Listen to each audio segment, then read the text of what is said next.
ფეხბურთის ყველაზე პრესტიჟული და მასშტაბური ტურნირი, მსოფლიო ჩემპიონატი იწყება. 2026 წლის ჩემპიონატზე მთავარ ფავორიტებად მოქმედი ჩემპიონი არგენტინა, საფრანგეთი, ესპანეთი, პორტუგალია, ბრაზილია და ინგლისი ითვლებიან. ევრონიუსი ამ ნაკრებების ლეგენდარულ ფეხბურთელებს ესაუბრა. მათ თავიანთი პროგნოზი გააზიარეს. საფრანგეთის ნაკრების ყოფილ ფეხბურთელს რობერტ პირეს, რომელიც მსოფლიო ჩემპიონი 1998 წელს გახდა, მიაჩნია, რომ საფრანგეთს ძლიერი გუნდი ჰყავს, რომელსაც მუნდიალზე ბევრის მიღწევა შეუძლია. მე ჩემი გუნდის მჯერა, შესანიშნავი შემადგენლობა გვყავს, კოლექტივი ძალიან კარგია, ძალიან ძლიერი მოთამაშეები გვყავს, მაგალითად დემბელე, მბაპე, ოლისე, შერკი. ასე რომ ახლა მოედანზე ჩვენი თამაშითა და წესებით უნდა ვითამაშოთ, თავგანწირვით, დისციპლინით, მოწინააღმდეგის პატივისცემით. მთავარი მწვრთნელის დიდია დეშამის მჯერა, რომის ჯგუფს სწორად მოამზადებს.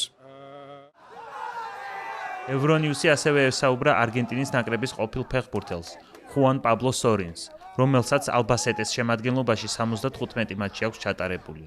სორინს მიაჩნია, რომ სირთულის მიუხედავად, მოქმედ ჩემპიონს ტიტულის დაცვა შეუძლია.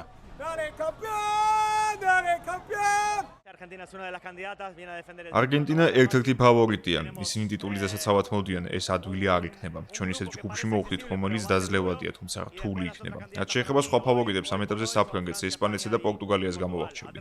მათ უკან მოუძდევთ ინგლისი, ბრაზილია, ურუგვაი და რა თქმა უნდა გერმანია. შემდეგ კი იმედია კოლუმბიასაც და ეკვადორსაც შესანიშნავი ჩემპიონატი ექნებათ.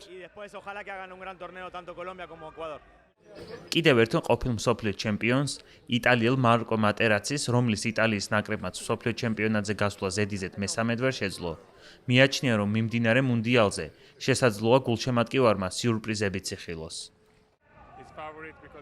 შესაძლოა არგენტინა, რადგან მათ გასული მსოფლიო ჩემპიონატი მოიგეს, მაგრამ ასევე პორტუგალია და ესპანეთი, ისინი ძალიან ძლიერი გუნდები არიან.